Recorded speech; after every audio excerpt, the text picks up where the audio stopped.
Hey guys, welcome to Your Space. I'm Gus, your host, and on June 28th, 2022, Rocketlab, a private commercial space company based in New Zealand, launched CAPSTONE. It launched on top of an Electron rocket. The Electron rockets are the first ever electrical 3D printed engines on the market today, using batteries for its Rutherford engines. I was up so early that morning to witness it all. So early, in fact, that I actually wanted to record a reaction video, but I had the bad case of bedhead, and that's with no hair. So I did you guys a favor. You did not want to see that. I had bags under my eyes and drooling. Literally woke up just to see the footage. But it was a beautiful launch. Engine start. 2, 1.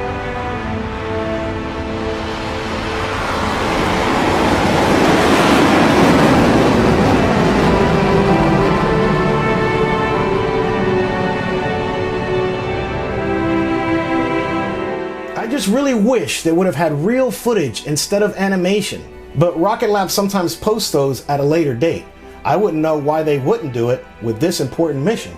I would have really loved to see the Hypercurie kickstage engine doing a series of orbit-raising maneuvers around the Earth before it takes its ballistic trajectory off to the lunar orbit. But they did it! They did it in the early mornings of 4th of July. Rocketlab and NASA successfully launched our Pathfinder CAPSTONE mission to the moon. Cislunar Autonomous Positioning System Technology Operations Navigation Experiment. But the Lunar Photon spacecraft has embarked in the most ambitious mission. This is the most important mission for the Artemis program. It is absolutely crucial to see the mission's trajectory to end up in a rectilineal halo orbit. It will be like paving the way for the return to the lunar surface. It will be a viable and stable orbit to place the Lunar Gateway, our human lunar outpost, in the future. I'm beyond excited because now we're on the right track to finding out if this orbit is going to work. CAPSTONE is pretty much a navigation experiment mission, and it's small, I mean tiny, compared to the other payloads that we've sent to the moon. It's about 1 foot by 1 foot by 2 feet, roughly the size of a small microwave. And it only weighs 55 pounds, so it's a tiny spacecraft going all the way to the moon. The moon may not seem like it's very far away, at least when you're looking at it with the naked eye. But if you check out another video that I did about the distance from the Earth to the moon, it might blow your mind. Now let me give you a warning. This is when I first started my channel, so I was just learning how to do B-roll and stuff. My cousin helped me out with the special effects. Thanks, cuz. And I think it turned out to be a pretty cool video. You should check it out.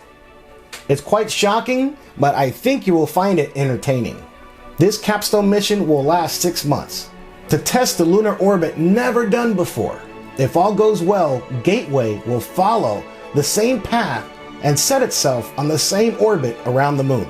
The orbit, like I mentioned, is a rectilineal halo orbit, or NRHO, taking the spacecraft on an elongated elliptical path over the lunar poles, passing about 1,000 miles over the moon's north pole in just 1 day, and spend 6 days going around the south pole, and the furthest path is about 43,000 miles from the surface.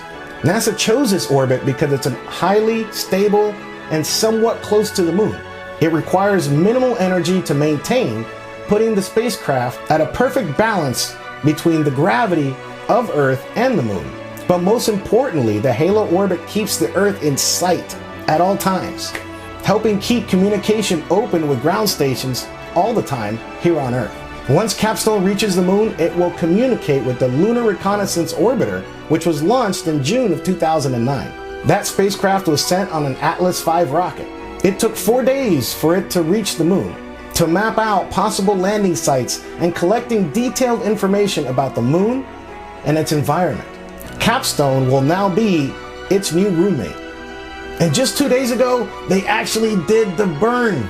It was early morning in the 4th of July that they fired up the Hypercurie engine for one last time to speed it up to 24,500 miles per hour so that it can leave Earth's orbit.